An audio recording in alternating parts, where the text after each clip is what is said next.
Aloha, welcome to Hawaiian IANDS. I'm your host, Sean Lether. If you're watching on YouTube, please make sure to like, comment, and subscribe to our Hawaiian IANDS YouTube channel. In 2006, David Ditchfield was dragged under a speeding train in a freak accident. As the surgeons fought to save him, he had a profound near-death experience. When he woke up in the hospital, David had acquired astonishing new abilities.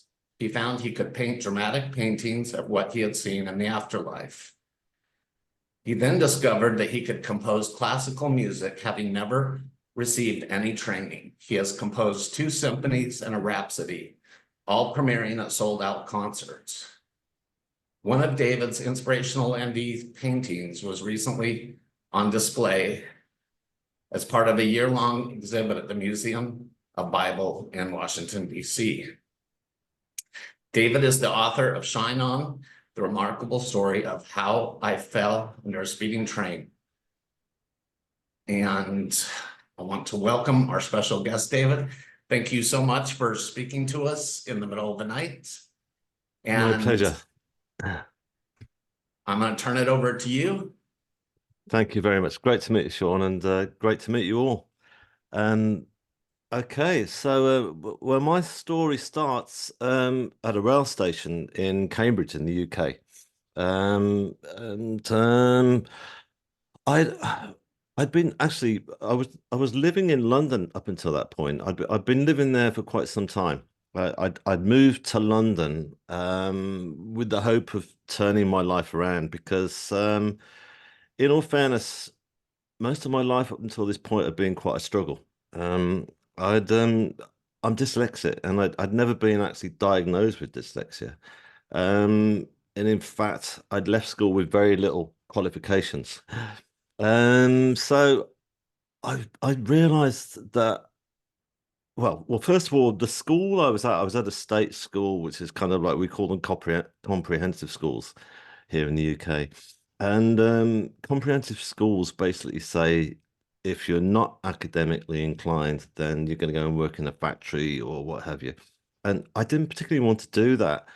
I just felt that it wasn't for me, I just it wasn't there was nothing wrong with factories or anything like that. My father worked in a factory and he loved working there. He had so many great stories about it. But for me, I didn't think it was going to work. So I decided to move to London. I thought if I go to London, there's going to be lots of opportunities.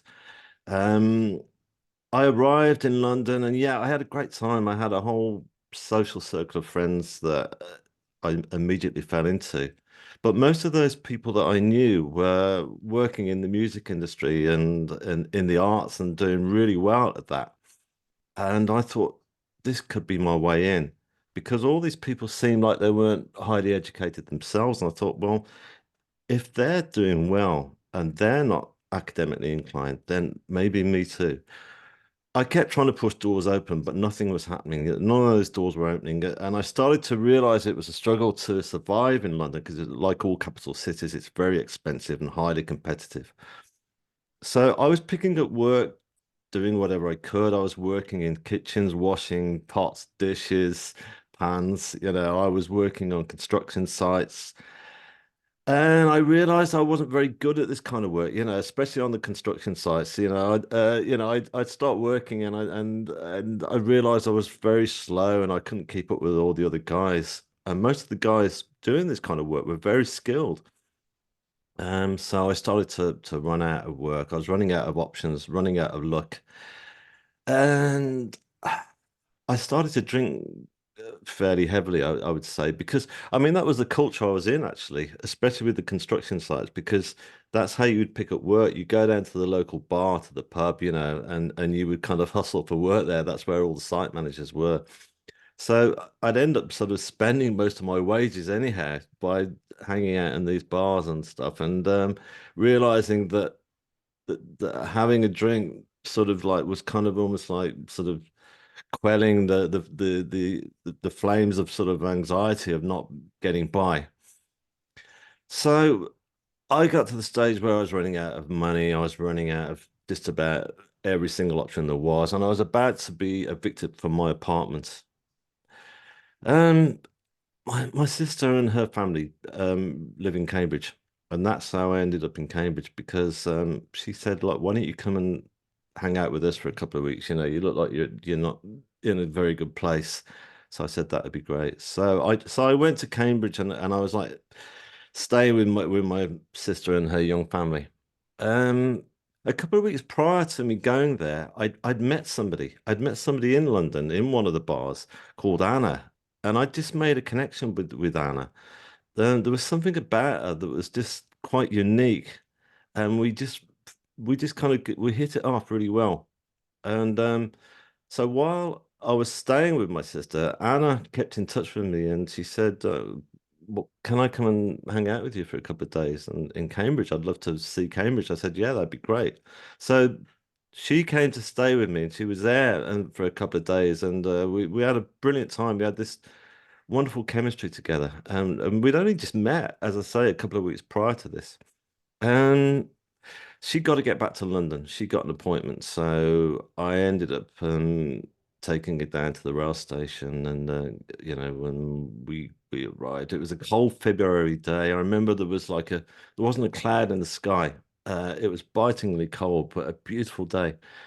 And we arrived there in the afternoon, and I remember walking onto the platform, and we'd arrived early. We were waiting for the train, and it suddenly came in. I helped her onto the car with her bags and everything, and gave her a hug and a kiss to say goodbye. And she said, "Look, you better get off." And I said, "I know." I heard the emergency buzzers going, and so she said, "Come on, you get off." And I said, "I'm going, don't worry." So I was just stepping back, and as I did, the bottom corner of my coat, I was wearing like a very good quality sheepskin coat, I remember that day, got trapped in the automatic closing doors. And I struggled to pull it free because of the thickness, the density of this coat. It was trapped right in there. I stood on the platform and I looked around and I yelled for a guard, but there wasn't a guard on this service. I didn't realize that at this time, and I thought this isn't looking good. So I started sort of like pressing the emergency, sort of open and closing, whatever you call it, the buttons on the side of the doors, and nothing happened. The door did not open, and I thought this is not looking good. And the engine started to rev up. And I remember the roar of those engines sounded really quite fierce. And it's odd, but I felt like I was staring death in the face. It's like, unlike, for example, say a collision when you're driving a car, that it happens within a split second. I got time to think this through. I thought, I'm not going to survive this, am I? And I went into fight or flight mode, and I decided to fight. I decided I was going to fight this, and I was not going to let this machine, which had now become like a mechanical beast, I wasn't going to let this beast take my life. And it's interesting. It's almost like time stretched.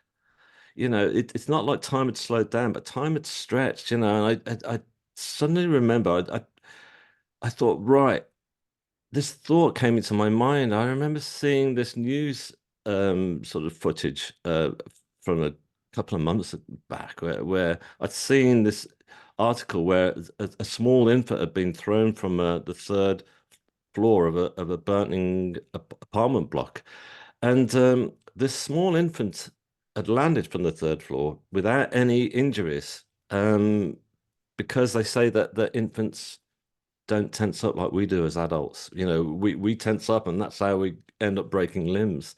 So I thought, relax your body. So I remember I relaxed my body. So the train started to edge out of the station, and I felt every single gear shift, and it started to pick up immense speed. It was going really fast. You don't realize how fast these trains actually pull out of stations until you're attached to the outside of one.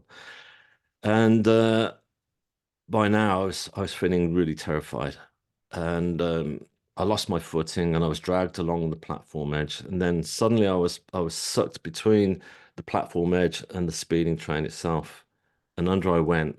And it was like being pulled into this kind of dark sort of sort of oily pit. And I was like thrown around relentlessly. It's just like I suddenly went from this beautiful blue sky to this darkness that was beyond terrifying.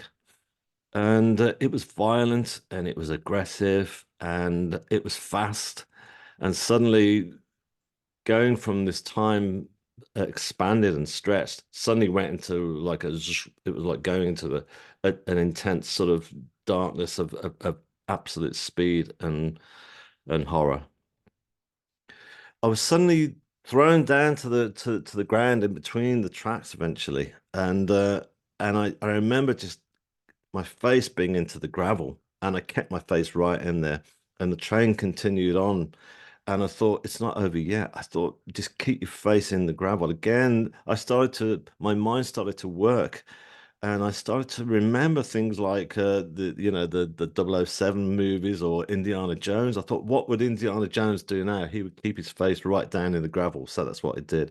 So I kept my face in there, still in the survival mode. And eventually the train moved on and it moved off down the track. And it was just, I could not believe that I'd survived it because I really didn't think I was going to survive, even though I was going into this kind of complete survival mode. Um, and the odd thing is I try to then get my cell phone out of my pocket because I figured that because there was no guard around, I was scared that another train may come down the track and completely take me. So I pulled my cell phone out, but of course it was smashed, and so I couldn't phone for emergency services or anything. But they arrived anyhow. They were there pretty quick. They jumped down. I didn't know where they'd come from, but there they were, and I was just so pleased to see these guys. They jumped down onto the track and they started cutting through my clothes, and they just kept me calm.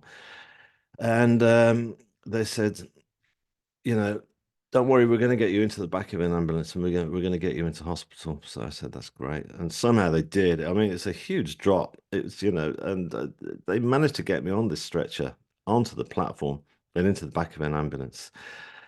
And I remember getting into the back of the ambulance, and the doctor who was like in charge of the whole sort of thing turned around to me and said, "Look, we've just come from a small hospital around the corner. That's how we got here so fast. But the place that's going to save your life is a 30-minute drive.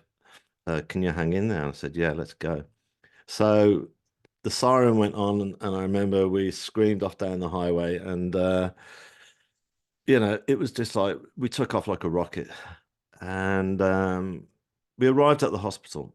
When we got there, there was a whole team of medics waiting there. There was nurses and all sorts.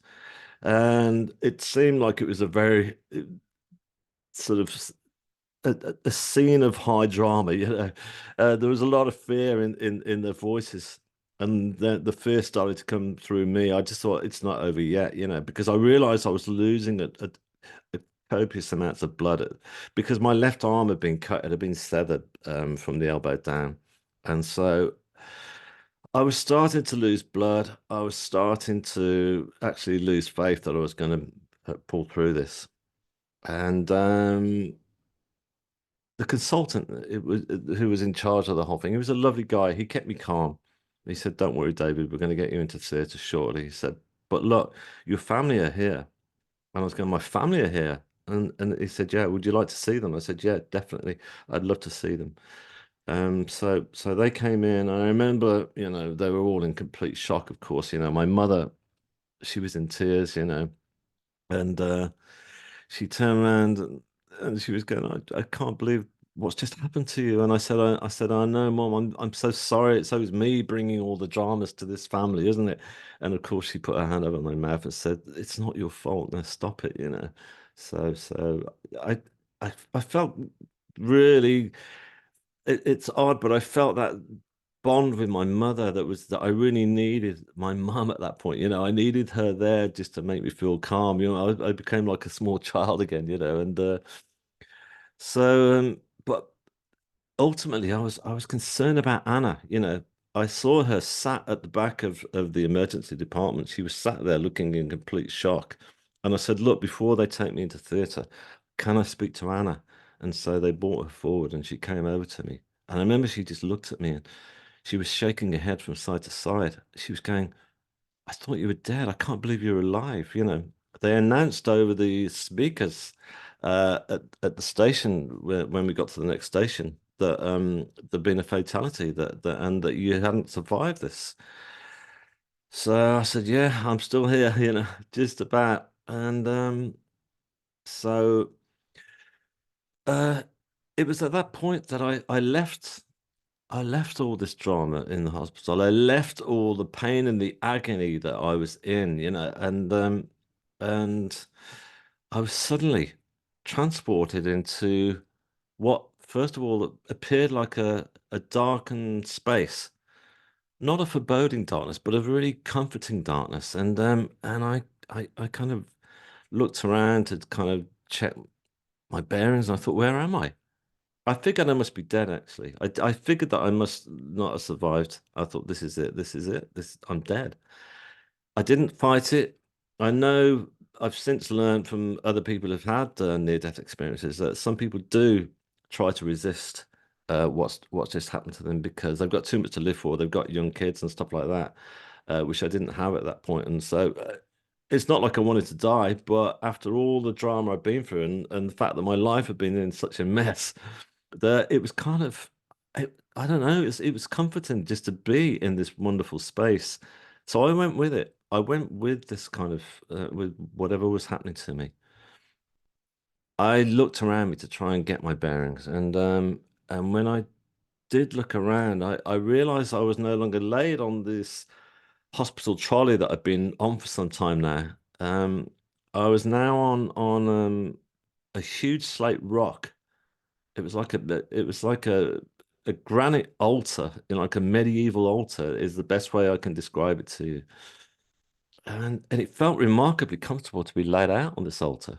And I looked down to check my wounds, which is kind of like an animal instinct, I guess, just to do that.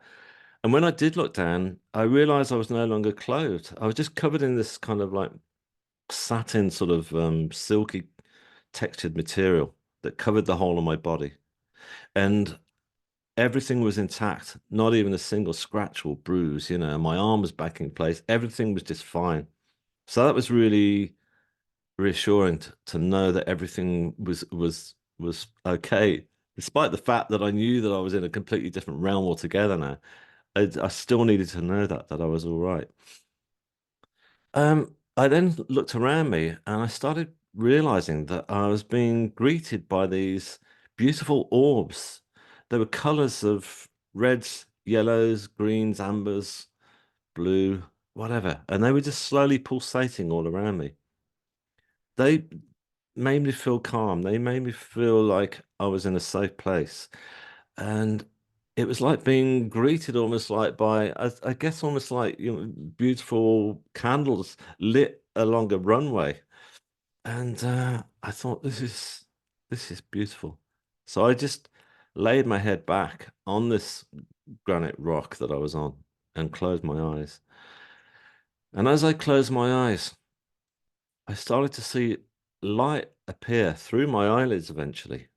And it was quite an intense light. So I opened my eyes, and above me were three symmetrical grids of white light that were coming in. They were closing in towards me. And these symmetrical grids of light were so intense that normally in this realm I wouldn't be able to look into that kind of light. But no, I could. It was possible to look straight into this light. And in fact, I couldn't take my gaze away because I realized there was more to this than just a pure white light. I felt there was a healing energy coming from this light. I felt that this light was healing all the trauma that my body had just been put through.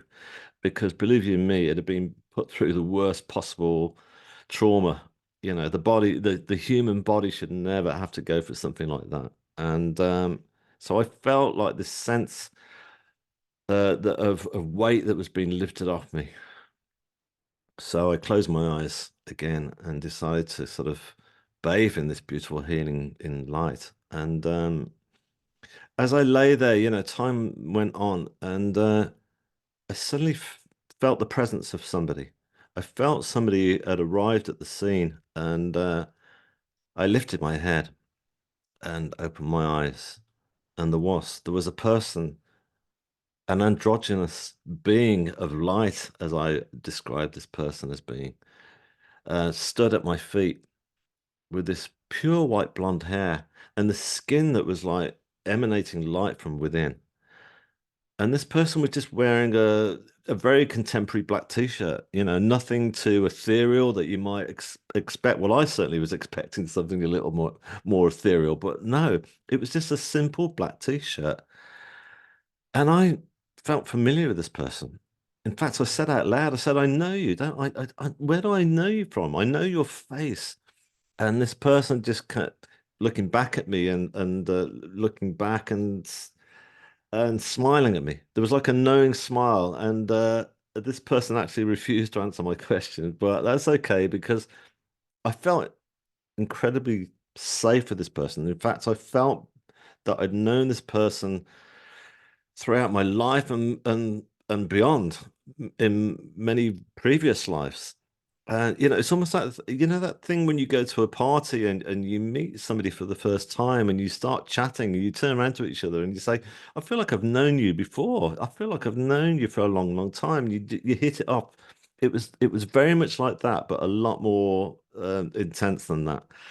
And I felt that this person was my gatekeeper. This person was guarding my journey here, my experience that I was now in. And so I went with this. I felt very safe, and I laid my head back once more and closed my eyes. And the energy that was coming from this person and from this light was starting to feel like there was a warmth that was surrounding the whole of my body. Then I felt the sensation that more people had arrived at the scene, as it were. So I opened my eyes and I looked, and either side of me were two female forms. The girl to my right was again wearing a very simple brown dress, and she got long brown hair and dark skin. And whereas the girl to my left she was wearing a very beautiful traditional sort of outfit. When I say traditional, she seemed, I couldn't work out whether she was like maybe Brazilian or Asian Indian or American Indian, but because she had lovely dark skin and this very dark black hair. Um, they had their hands slowly hovering over the contours of my body. And the energy that was coming from their hands was just so beautiful. It was an energy of love. It was like this unconditional love that was coming from them. And I felt that they were also healing me, but I felt they were going further than just healing the trauma that my physical wounds. I felt they were literally getting down to the depth of my soul. They were like taking off each layer of emotional trauma or hurt that I'd had throughout my life that we all carry with us. We call it baggage, don't we? Well, we do in the UK anyhow. That's the phrase we use. And so it was like the layers of baggage were being taken off me bit by bit, and it was such a liberating feeling. I'd never felt like this before. I realized that I'd carried around so much weight throughout the whole of my life. Going back to that thing when I turned around to my mother saying I'd felt like it was always me bringing trouble to the family. I'd always felt like a failure, to be honest with you. And I think that was a lot of that was down to the fact that my schooling was such a struggle. And so I carried all this with me. But all this was being taken off bit by bit, and they were getting down to the pure essence of my soul. And I just felt a sense of lightness beyond belief, and I felt a sense of connection. Um, So I closed my eyes, and this was something that I just wanted to just continue to enjoy. So I closed my eyes and lay there and lay there.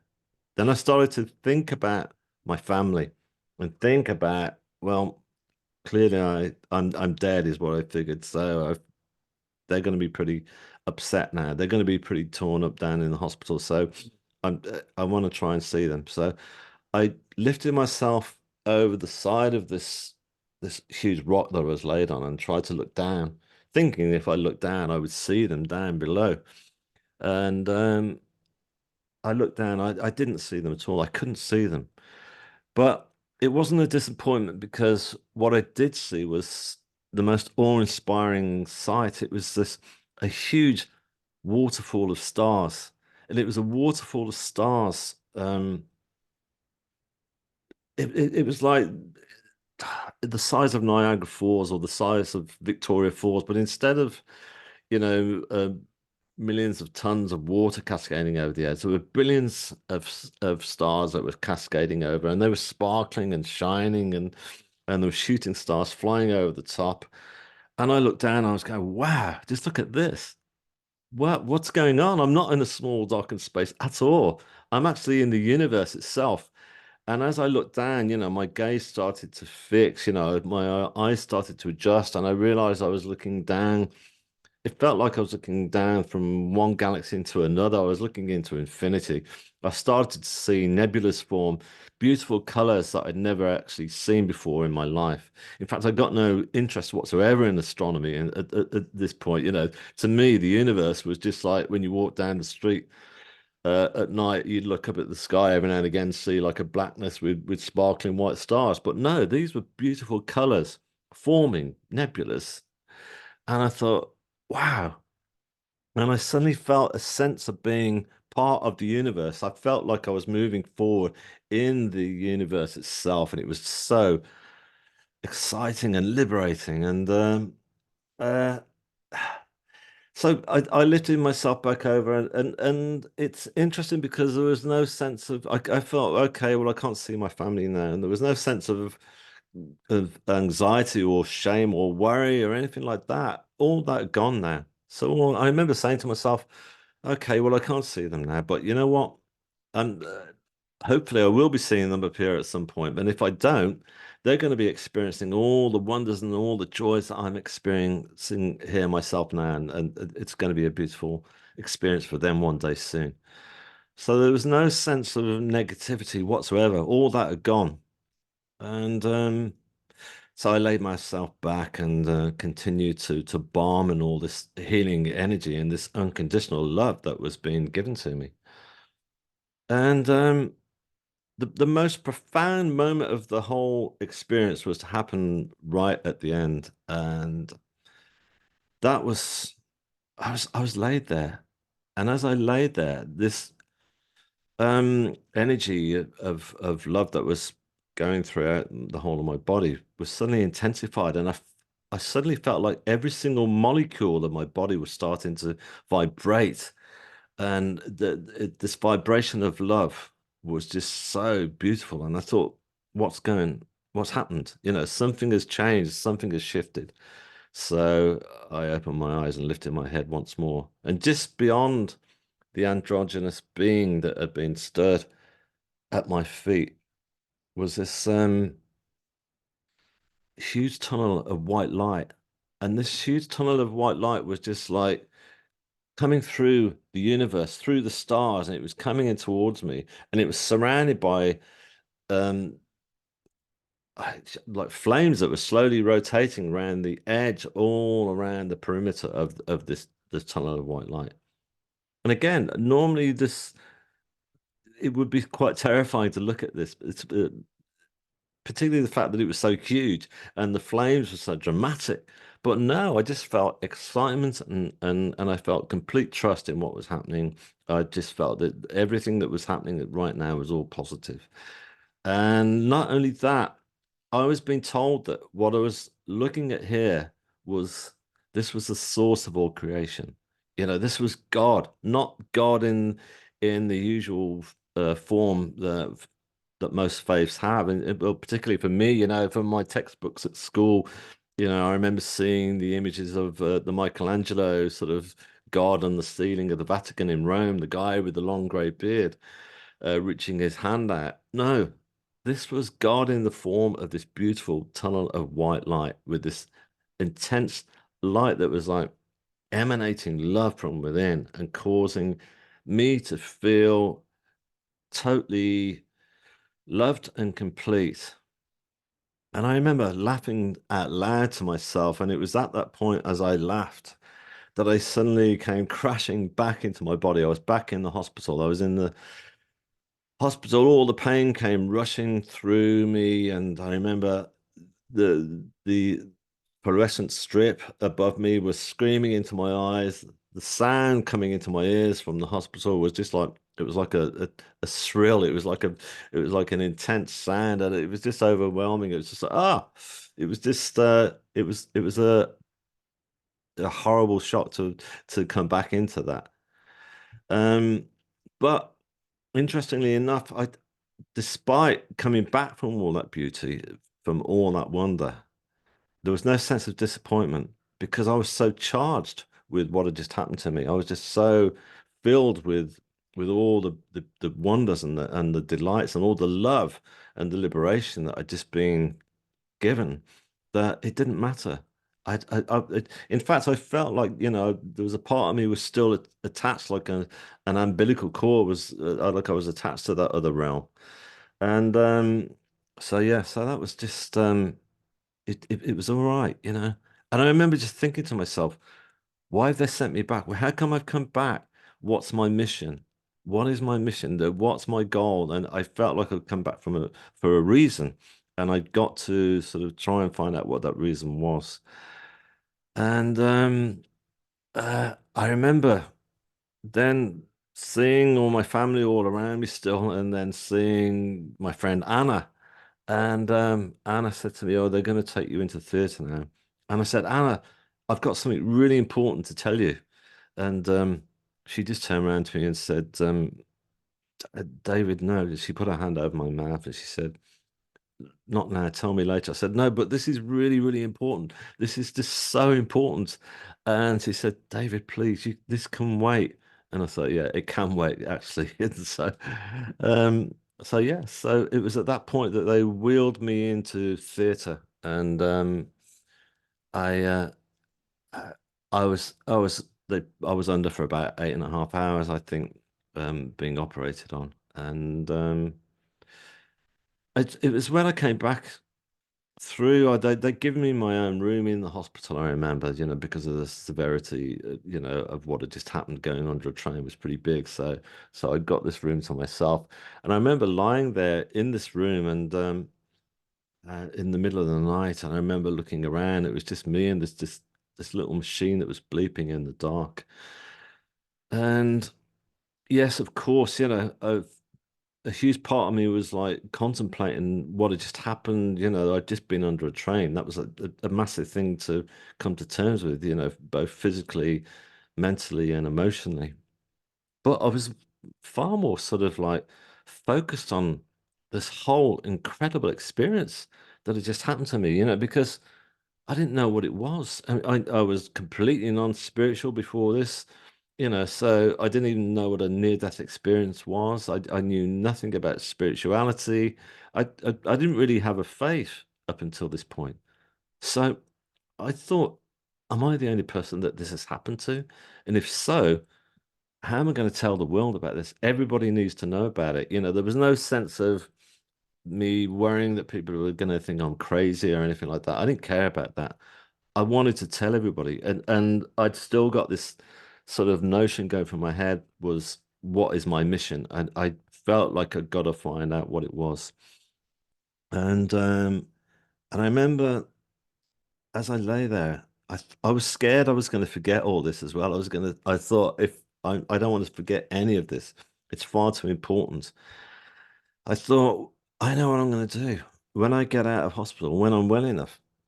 I'm going to do a huge painting. I'm going to do like one of those big Michelangelo style paintings, like those big dramatic sort of biblical scenes, that you see from the Renaissance period. And I'd done nothing like that before. It's I was not encouraged to go anywhere forward to do anything like that whatsoever in my life. But I didn't care. I thought that's what I'm going to do. I'm going to do a huge painting. It's going to have to be big. It's going to have to be on a huge canvas. So I decided there and then that was it. That's what I was going to do.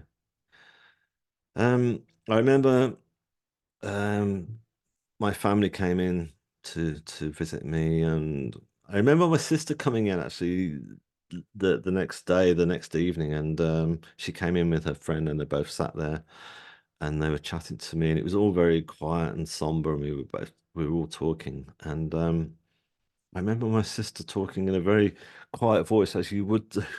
And I remember she said to me, "Look, we're going to leave now. Is there anything I can get you at all? Can I bring you anything in?" I said, "Yeah. Can you get me a small sketch pad and a pencil?" And she went, "Okay."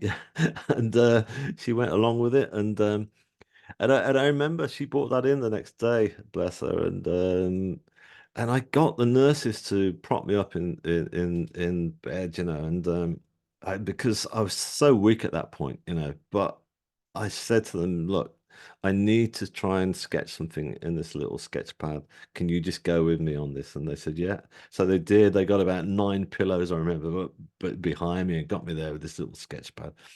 And I started to sketch out ideas in my mind of what I'd seen.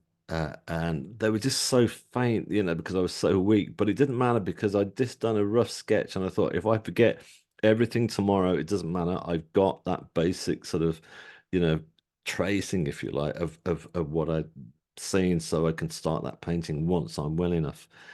So yeah, so there was this sense of drive, I guess. There was a sense of not not ambition, because it wasn't ego driven. There was nothing to do with that. There was nothing about me saying, right, this is going to be the greatest painting that anybody's ever seen. There was nothing like that. It was more that it was like a mission to me, that I wanted to be able to do my best to be able to recreate what I'd seen in the afterlife. Um, so it took me it took me some time to start telling people about my experience. Not because, as I said earlier, that I was worried people would think I was crazy or anything like that. It was more that I wanted to get this right. I wanted people to get it. I wanted people to be able to understand what had happened here. So I remember I told my sister first, and I told Anna about it first because I was close to both of them actually, and so I found it easy to be able to tell them about it. It took me a good week to be able to tell my parents because my parents are both Christian, and they I figured it's going to be harder for me to tell them because it might jar with their faith, it might jar with their teachings, and I wanted them to get it. So, and that was quite interesting actually, because I remember when I told my parents, they sat there, and I said, "Look, I've got something to tell you." And I told them the whole story from start to finish. And when I finished, I remember my mom turned around to me and she said, "David, we know." And I said, "You know?" And I mean, call it a mother's instinct or a father's instinct or what have you. But I said, "How do you know?" And my mom said, "We come and see you. We walk into this room, and you've got tubes coming out of you, wires coming out of you, all sorts, and you're in a pretty bad shape, physically. But whenever we walk in this room, we always say whenever we leave that you're glowing. You've gone from this sort of darkness in your life to this. Suddenly, you're glowing with this kind of energy of positivity and care." She said that's the one thing we noticed, that you're keen to be helping even the nurses who are trying to help you. You're trying to help them. And and I thought I'd no idea. I'd no idea. And so yeah, so that was lovely that they noticed that. they'd noticed that there was a shift, and they'd seen that shift in me. Um, so once I got past telling them, I realized that was it. It was there was nothing to stop me from getting out there and telling everybody else. And so when my friends would come and visit me from London, they would all say the same thing. They'd walk in expecting to see the worst, and they say, I remember one of my friends, she turned around and she said, "You look really animated," when she walked into the room, So it's incredible the effect, because I I felt like this energy, like I was still attached to this other realm, very much so. I felt like the healing energy that was coming from the hands of those beautiful healers on the other side was still coming through and healing me in the hospital as I recovered. And in fact, the consultant, the wonderful consultant who stood by me each day, he um he said to me, he said, "David, we're really, really pleased at how fast you're recovering. In fact, we're kind of like baffled by how fast you're recovering. It's incredible." And I started to tell him why. And he kind of like closed me down. He's a scientist, so it was like, okay, no, no, no, no, no, no, no. So I thought, that's okay, you know, because you know what, without science, I wouldn't be here. Also, this I've got every time in the world, and I've got every time in the world for him. He was brilliant. And then I started to realize that there was a lot of hullabaloo, there was a lot of press. He kept coming in. He says, "Oh, it's all over the news. What happened to you? You went under a train." I said, "Well, why? What's the big deal?" But it's like this news story has started to spread, and that was interesting, because I straight away thought, maybe this, I don't know, maybe this is giving me a gateway to be able to try and tell my story. So that gave me this determination to get well as soon as I could and start this painting. And I did. I remember I'd I got this canvas leaning against the wall. I was recovering at my sister's house with her young family, and I got this canvas, a big canvas. I stood to my word, and there it was, leaning against the wall. And I was excited to start it, but I was apprehensive at the same time, because I didn't want to get this wrong. I wanted to make sure this was going to work and stuff. And because I got no sense of how to even start.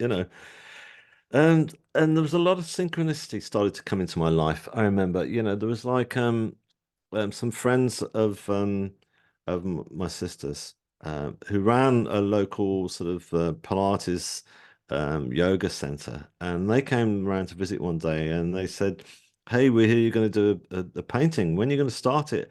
And I said, "Well, there's not enough light here. There's not enough space. I can't possibly do anything yet." And they said, "Well, look, we're closing for a week for renovations at our Pilates center. We've got a space there you can use in one of our studios." I said, "Yeah." So that'd be great. So I started, and I remember laying the first sort of, sketches out onto that canvas with a pencil, and then I started painting. And the paint that started to appear on the canvas was coming alive very, very quickly for me. I was nervous about it, but no, this was coming together brilliantly. And I would finish after every hour, after every day, and sit back and go, "Wow, look at this. This is more than me bringing this painting together. I'm being helped." I felt like I was being given a crash course from this other realm. I felt like I was being taught how to paint, how to bring flesh tones alive by I was being adventurous. Instead of just painting one color for skin, I'd be throwing on greens, blues, whatever I could throw at it, and all these dimensions were coming out, and this whole painting was starting to come alive. Clearly, I wasn't going to get it finished by the end of that one week, but they were great. They said, "Look, we're loving having you here, and this is looking brilliant, and we're happy to keep you on and move you around studios if you don't mind moving around." So, of course not. So I ended up staying there for 2 years, And they didn't charge me a single penny, and they just said, "We'd love having you here." And I became known as the artist in the attic, and people would come in for these Pilates yoga sessions, and they'd start to hear about me, and they'd come up and look at my painting and as it was developing, and ask me questions about it. And that's when I first started talking about my experience. That's when I started finding my wheels, as it were, to start sort of explaining what had happened in the afterlife. And I felt that it was coming, people wanted to hear, people were interested and fascinated. More and more people were coming up. And so this developed, this went on, and I started painting. I finished that one first painting, and then I started painting more and more and more. I was prolific. I couldn't stop painting, and there was more and more synchronicity started to happen. I remember, I started to decide. Well, first of all, I'd wanted to find a spiritualist church, because I knew that there was one in the town where I was recovering, and I was determined to find the spiritualist church because I felt that, like, I did need to speak to somebody about it that may know something a bit more about what had happened to me. At this stage, all I knew was this whole thing had happened, and it was nothing. I knew nothing about it, what had happened. So I needed to put some kind of, not validation to it, but I needed to understand it a bit more. And explain exactly what it was. And so I went along to the spiritualist church, and I walked through the door, and they welcomed me in, and yes, they said straight away, "You've had a near-death experience," and explained what it was. And I said, "Ah, that's what it is." And after that very first church meeting, as it were, um, I remember they turned around. We were having coffees and stuff afterwards, and one of them came over to me and said, "Look, you look in a pretty bad way here physically, and we do spiritual healing. Would you be interested?" And I said, "Yeah. When can I start?" I said, "Well, next Thursday night." I said, "Great, I'll come along." So I started going to spiritual healing, and while I was there at the spiritual healing sessions, some of the healers were clairvoyant, and they would give me messages, that were coming through, just very simple ones, just things like, they would say, "Oh, we're seeing, like, we saw a beautiful blue healing energy coming through your heart chakra," or what have you, and then a common thread would start to develop, and they were saying things.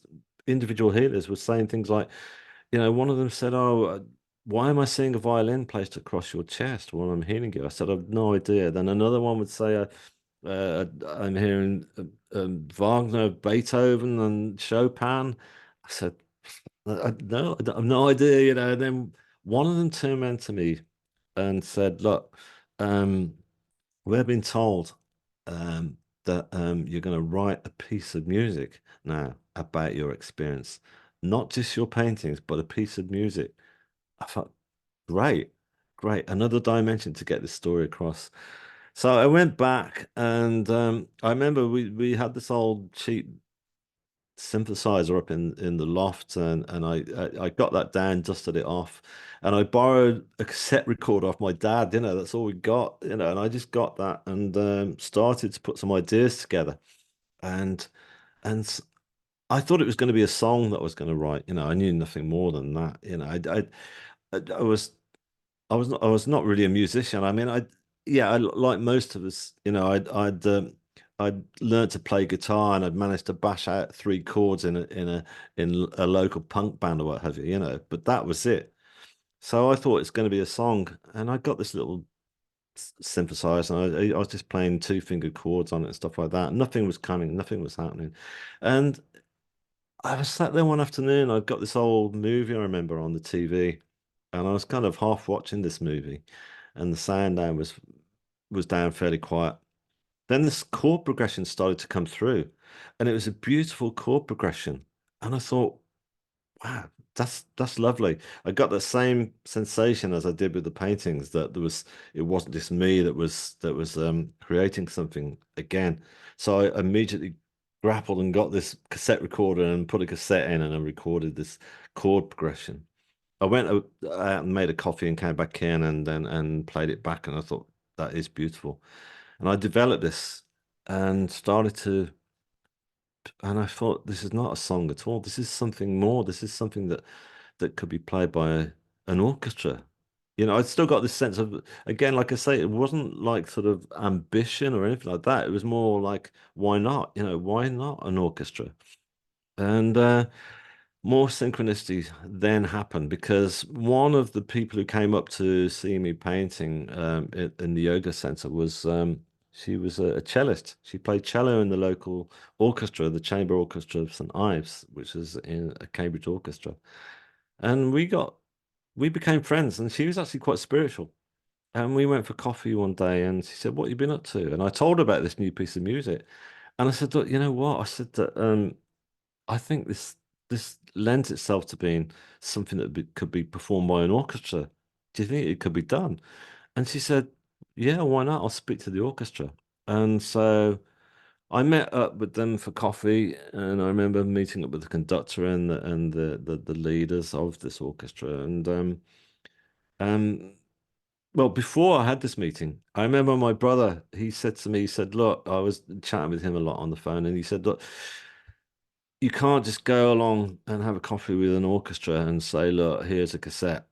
That's not how it works with orchestras. They need to have music score. They'll only be able to perform anything that's written in music format. Now, I can't, to this day, read or write music at all. So he said, look, I've got this old laptop. I can bring it up for you, and I've got this app. And what happens is when you play the keyboards, your synthesizer, it will transform what you're playing on the keyboards into musical notation. So that's what I did.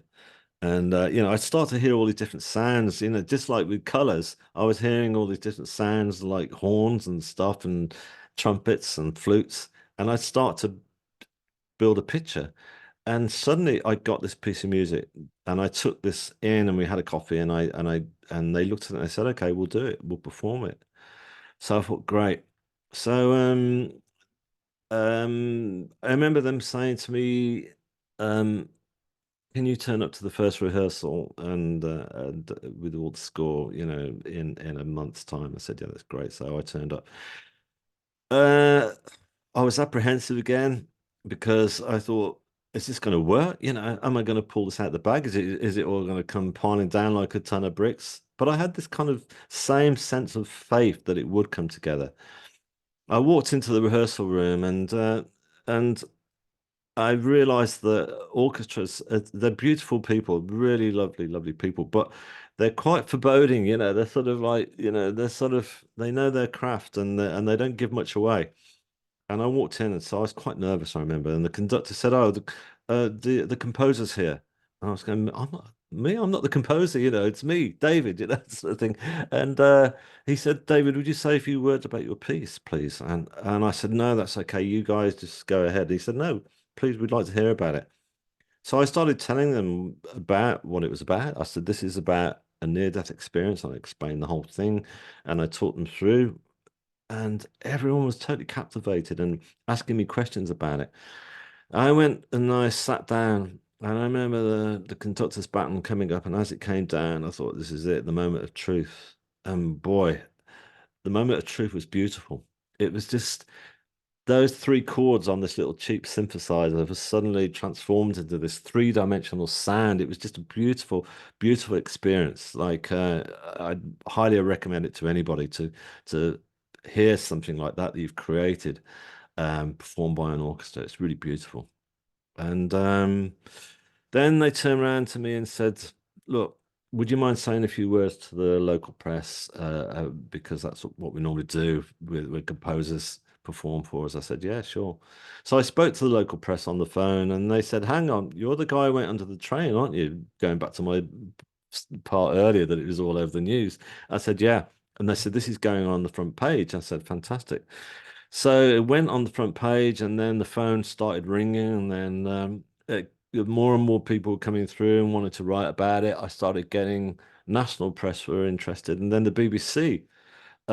got in touch and said, we'd like to do a piece and come down to the rehearsal. I said, great. So they came down and filmed me, and it's interesting. There's no sense of ego at all involved in all this. There was no sense of, wow, I'm the great I am. It was more like, brilliant. The BBC are here. We're going to get out to more and more people, and it did. I mean, the concert sold out 2 weeks in advance, which is, I thought, this is fantastic because it means that more and more people are going to get to hear about what happened to me and the whole experience of the afterlife, and I'm going to be able to tell it through my music. So my family and myself, we were given front row seats, and we sat there. And I was able to just sit there and I just enjoyed the whole thing. I wasn't nervous. It was just, it's really odd. Most people said, you must have been really, really nervous. I said, I wasn't. I had total faith that this was going to come together.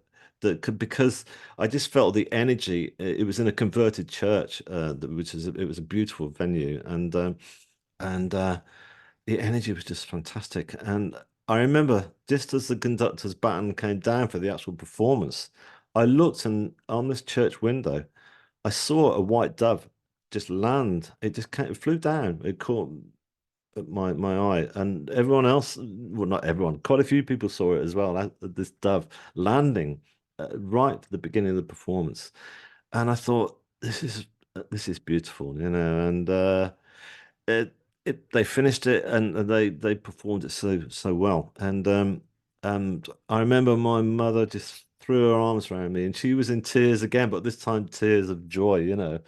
And then my sister was tapping me on the shoulder. She's going, David, David, look behind you. And I said, what? And I looked behind me.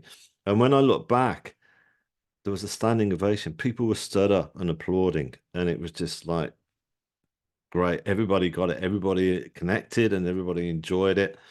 And so, yeah, so that's that's where I suddenly realized that people really wanted to connect and people wanted to know more about, you know, what it's like to have a near-death experience, as opposed to people that I'd met. I remember when I was in the hospital, there was one guy who I told. I mean, we used to we used to go to the physio gym there, and I used to chat. And I remember one of the guys was an amputee. He was a young guy, and he'd been chased by the police along the highway at 125 miles an hour and came off. And he came up to me afterwards and he said, mate, that thing that happened to you. I said, yeah. He said, it happened to me also. And I said, great. I said, have you told many people about it? He said, no. He said, all my mates would just think I'm crazy. So he didn't want to tell people. And I encouraged him. I said, look, you've got to share this. Well, not you've got to, but I encourage you to share it. It's really going to work for you. So yeah.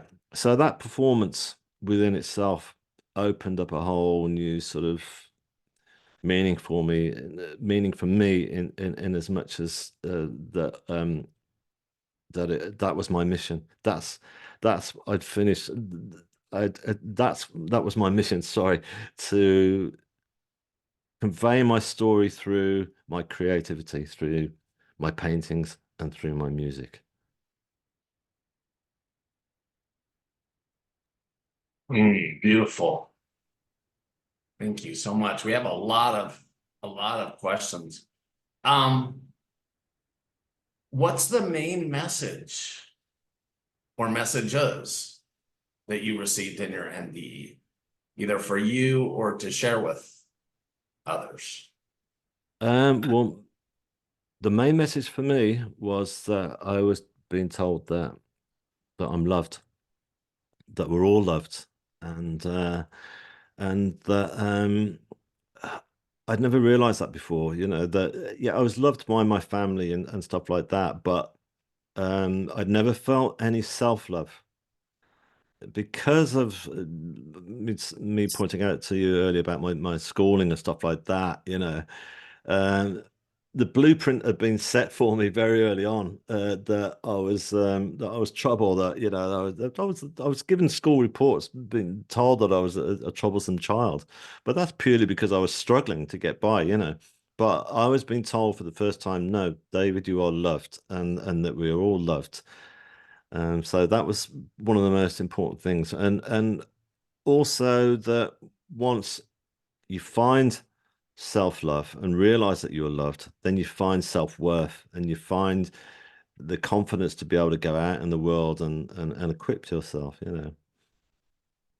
And would you say that that love that you experienced was nothing like you've ever experienced in this life, in this world?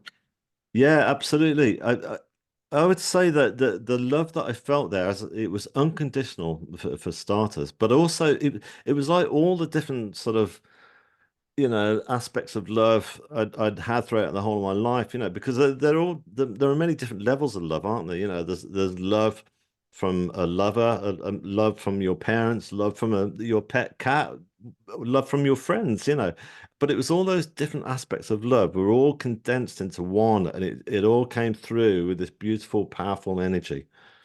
And yeah, uh, and I look around me now and I realize that it's most of us go through life not really realizing that we are loved. And I think once we do realize that we are loved, then we're able to view life in a much more positive way, and we're able to give as well, you know. If you think about it, you know, when you first fall in love with somebody, that moment of falling in love with somebody is great. And you know, you kind of like you want to skip down the street, don't you? You just and you want to walk up to the first stranger you meet and go, "Hey, how you doing?" and stuff, you know. And so I felt like that. I got this incredible sense of wanting to give love, you know. And yeah, it's a wonderful feeling, and it's stayed with me for a long, long time. It's very, very strong. Beautiful. So people want to know about the orbs, first of all. Mm. Did the orbs communicate with you? And do you know like who they were? Right, those orbs basically they didn't actually communicate with me. I just remember them. There was just kind of like a sort of there was just like a gentle silence. I describe it as being, you know, and I figured that those orbs were there to make me feel safe because it was obviously, you know, it was a sudden sort of shock to be from in this completely unfamiliar sort of territory, and I felt that it was there. They were there just to make me feel safe because the way they was pulsating, they were almost like friendly little lights that were slowly glowing from within, you know, and so there was nothing too dramatic about them, you know. They were just there to make me feel calm, and it's almost like, you know, for example, if you go for any form of sort of massage or anything like that, the first thing you do is have beautiful candles to make you feel relaxed and stuff like that. So it was almost like that, really. You know, it was just a beautiful ambient warmth. Yeah. And how about the familiar presence that you felt after them? Do you have any idea who that was? The the Remember you talked about that you felt a presence there that had known you your whole life? Yes, yeah. Okay. So yeah, so that was that person that was there, as I say, I kept saying out loud, "Who are you?" And that person didn't say who that person was to me, but you know, information was coming through as the whole thing was starting to evolve, and information is still coming through now. You know, as I'm in this realm, you know that you know it doesn't stop. You know, and the knowledge keeps developing, and so yeah, so that person was basically my higher self, and that's why I felt this familiarity that went from far beyond just this lifetime, and it was like from previous lifetimes. You know, this was my higher self. That's why I knew this person. You know, there was just it was a physical familiarity as well. You know, I felt like I knew this person's face, and this person almost looked like my younger self as well. So yeah. Well, I love that you said it doesn't stop because many people have these spiritual awakened moments or NDEs, and there's a tendency to think that's it. And also, so if you could talk a little bit more about that, and then also the healing that you experienced on the other side, did you find later, how they healed a whole bunch of old wounds and so forth for you? Did Mm. you feel that later, after you were back more in a body and more in this realm, that you had more healing to do? Yes, I And if most certainly so, do did. you do healing work still? Yeah, absolutely. Yeah. I mean, when I pointed out to you earlier about the spiritual healing, I still go for spiritual healing. I go actually, really, that for me, that's almost like I always describe it when I go along to healing. I said it's like being plugged into the mains, and getting topped up, when you plug your electric car in, it's like that for me. Um, but yeah, I realized I'd still, that I wanted to continue. I was still learning. I, in all fairness, I did hit after the first 6 months. I remember I hit a low point, and that came as a shock. But looking back on it, I now realize what it was that I come back into this realm just filled with love and wanting to give love and to share love, and I just suddenly thought, well, this is me now. This is my life, and why should it be any different? But because of the nature of my accident, because it was a rail accident, like the UK rail police were straight away involved in the whole thing. So there was a massive there was a legal thing that had to happen. And the legal systems, it's a pretty tough arena for all of us anyhow, and to go from all this beautiful realm of giving and love and into that environment, I found that it was hard for me to be able to deal with it. I wasn't protected. And when I started going to spiritual healing, the healers started to point that out to me. They was going, David, you need to protect yourself more. You're not protecting yourself. And I didn't get what they meant by that actually at the time, but then I learned to protect myself, and I learned to sort of, steer myself out of that low patch and of feeling down, and find my strength back. Because it's not like I'd lost my faith. I never lost my faith at all. It was very, very strong within me. So yeah, it's you don't come back from a near-death experience superhuman. You come back and you're back and you're still, you've still got emotions and you've got all the physical aspects and all those different things are still there. So you still got to deal with all those things. So yeah, so it's never good to turn around and say, yeah, I'm healed, I'm okay. Yeah, that low patch for me was huge. Adi Ashandi calls it I got it, I lost it. And he has a really good book called The End of Your World, which is for people that have had these awakened experiences, because it seems normal that after a period, we experience the absence of the light. And for me personally, it flipped me out. Yes, exactly. Yeah, yeah. You and me alike, actually, Sean. Yeah, yeah. It was pretty tough one to deal with. Yeah, and I was scared as well because I thought I don't want to go back to the lone and darkness that I'd had in my life before. I was determined to not. No, actually, determined is not the right word. Actually, I kind of had faith that the light would come back and that I would be turned around, and also I was very lucky. The fact that these spiritual healers that I was going to were really good. They could see what was happening to me, and they were guiding me through. So yeah, it's all about faith, isn't it? When stuff happens to all of us, it's faith is the biggest thing because uh, fear eats the soul ultimately, if not. Yeah. So what do you do to protect yourself? I think people are always wanting to know ways to protect themselves. What do you personally do? Um, meditation.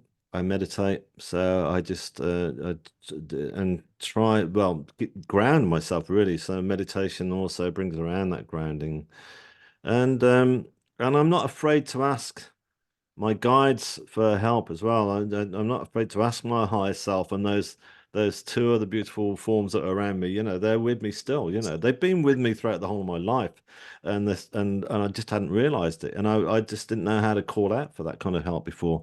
Whereas now I don't feel afraid to ask, and there's no sense of like sort of feeling like, yeah, I'm humble when I ask for that help, but I don't feel like I can't ask for it, because I know that a lot of faiths, going back to my parents and stuff like that. I remember when I was a kid, I used to go to church, with the family, and I just didn't get it. I said I don't. I felt uncomfortable because I felt kind of like we were all have to turn around and say, ask for forgiveness and stuff like that, for because we were all saying out loud that we're sinners, but we've all sinned and stuff like that. And I thought, why are we saying this? Why are we saying that we're sinners? So I don't feel that sense of asking for help. you know I don't feel like I'm a sinner basically when I'm asking for that help. I ask with the highest of respect, but it's something that I urge us all to do. Is to call out for help, because our guides are there to help us, and they want to. We've all got our own personal guides that want to try and navigate us through life. Wouldn't you say we have to ask for help because we have free will, Sorry, right? sorry. So Yeah, did I say I have to? no, no, no, you said no, you said you didn't say that you had to. I Yeah. In my experience, I have to ask for help, Oh, okay. like because we have free will. Yeah. So Yeah.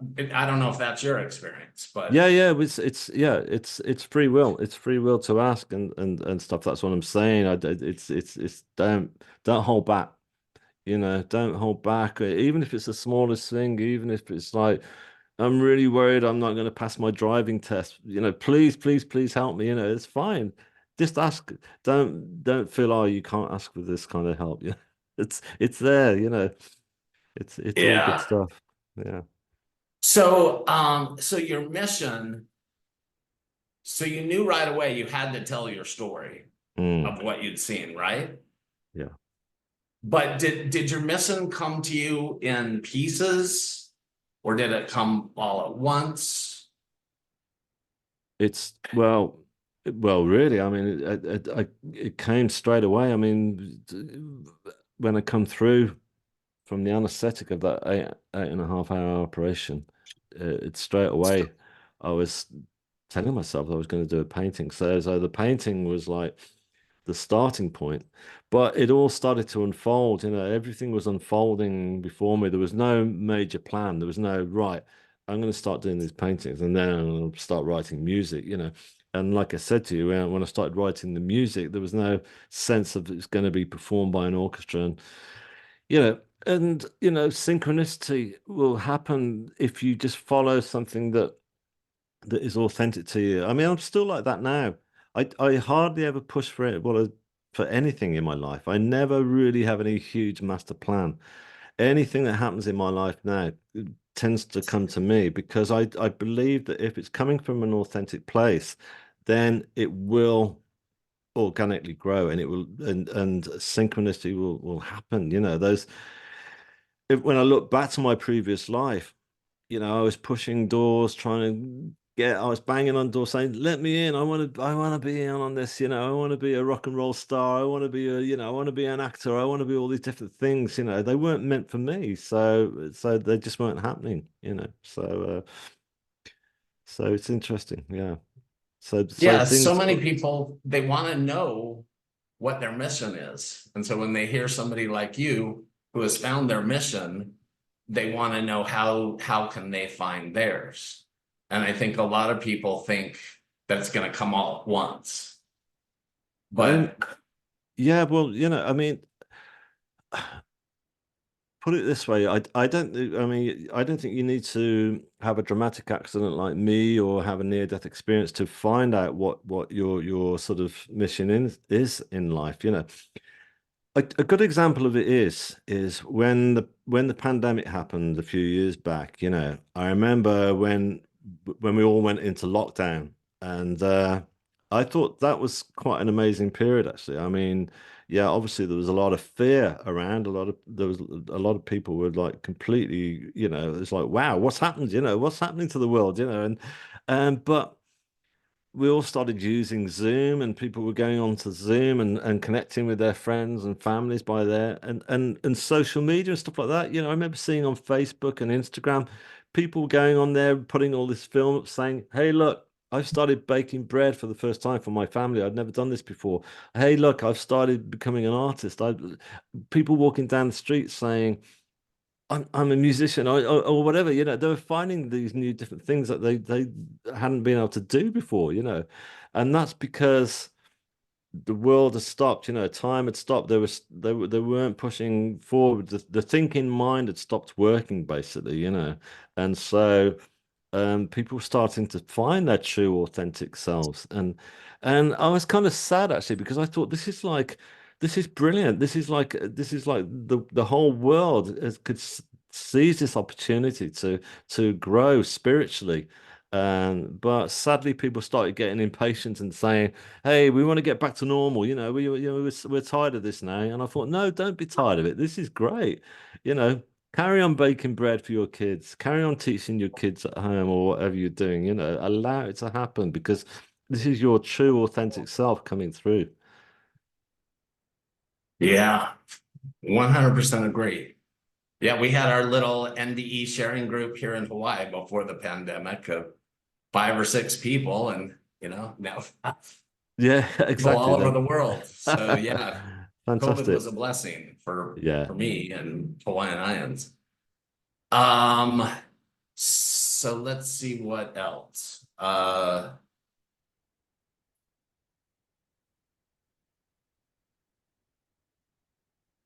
So you've already made it clear that you can get healing without an NDE, correct?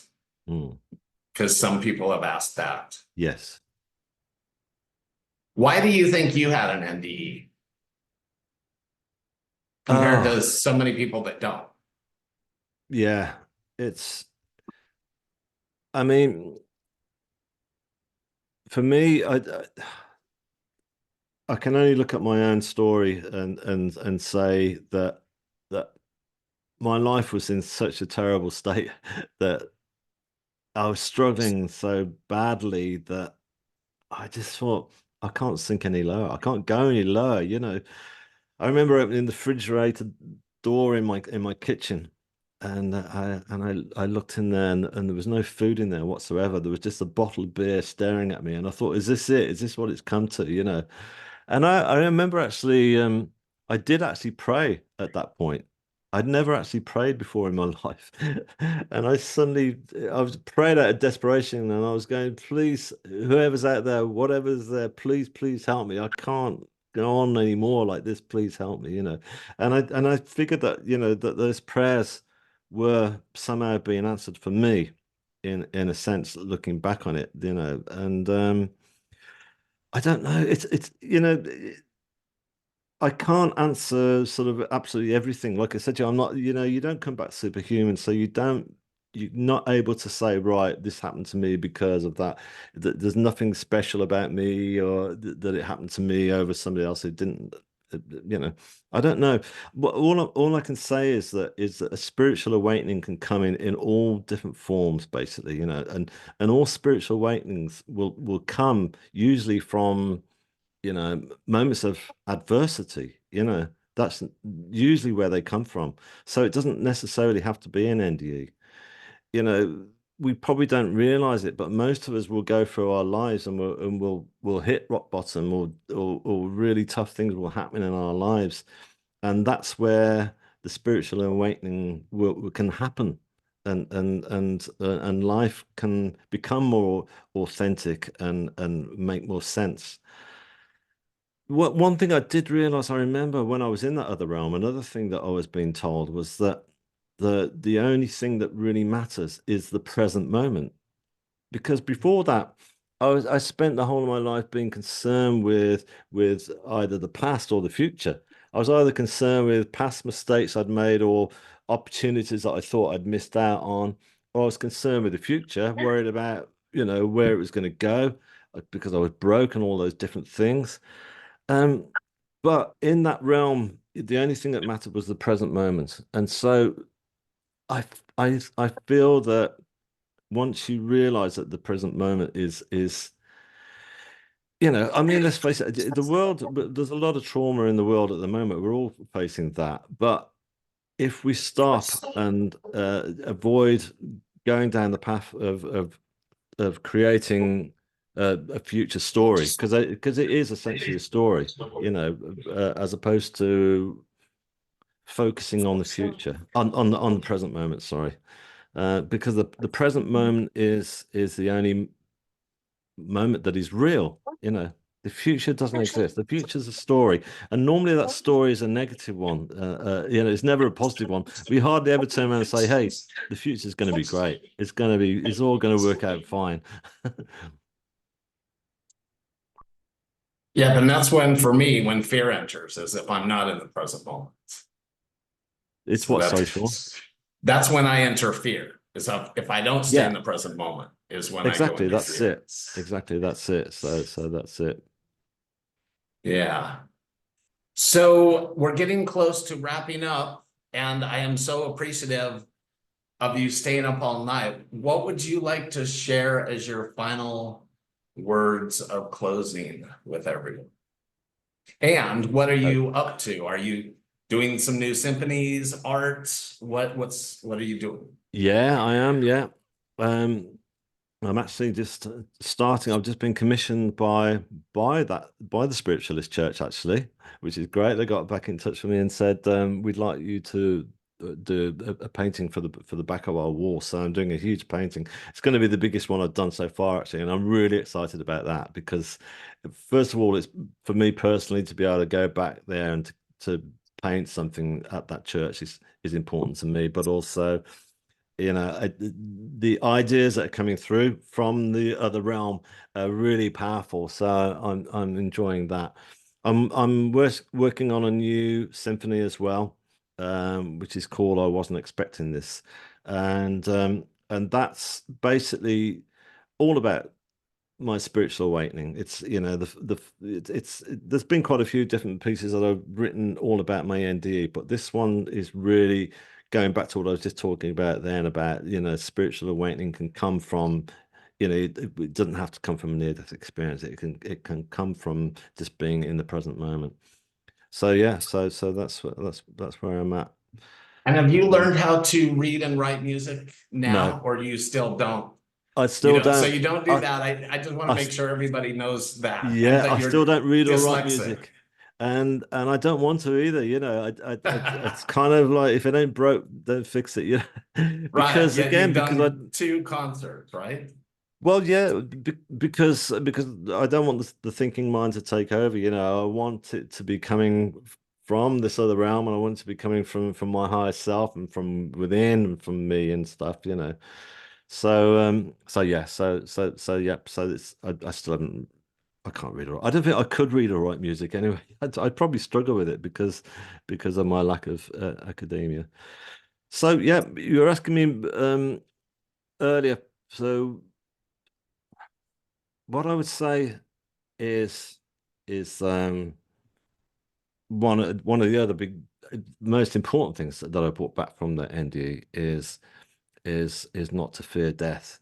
That not just for yourself, but your loved ones who are passed on or are passing on. I meet a lot of people who are not so much in fear of death for themselves, but they fear they've just lost a loved one close to them, and so they're worried that their loved ones are just gone into complete darkness and they're alone and things like that. So obviously, like all of us who've had a near-death experience, the big takeaway from it all is that death is not the end. It's only the next. It literally is the next stage of the journey, and that what awaits us is beauty, and it's beautiful. It's a beautiful experience that we'll all go through, and because ultimately the soul is far too great an entity just to suddenly cease to continue living. Yeah, I think obviously the body stops and that stops living, but the soul continues on. The soul is very, very powerful. I lost both my parents over the past few years, and I remember both of their passing, I remember noticing that when they both passed, just how powerful their souls were, even though they were both, frail physically.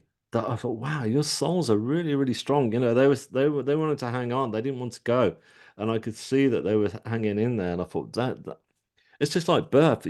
Death is almost like birth. If you think about it, birth is a very traumatic sort of thing. Our souls coming into this world is very traumatic. So death is the same. So we fear it. So we fear death, but death is not to be feared. It's not. The soul will continue on, and it will continue into the most beautiful realm that awaits us, and that cycle will continue in a beautiful circle that will go on and on and on. Oh, wow. Thank you so much, David. This has been really wonderful. And again, thank you for staying up all night My pleasure. to and when you get that mural finished, take a picture and share it with us all. I want to see that. That sounds amazing. I will do. And I will certainly do that. Yeah. Okay. yeah, Thanks for having me on, Sean. thank you. And thank you everybody for joining us. Aloha.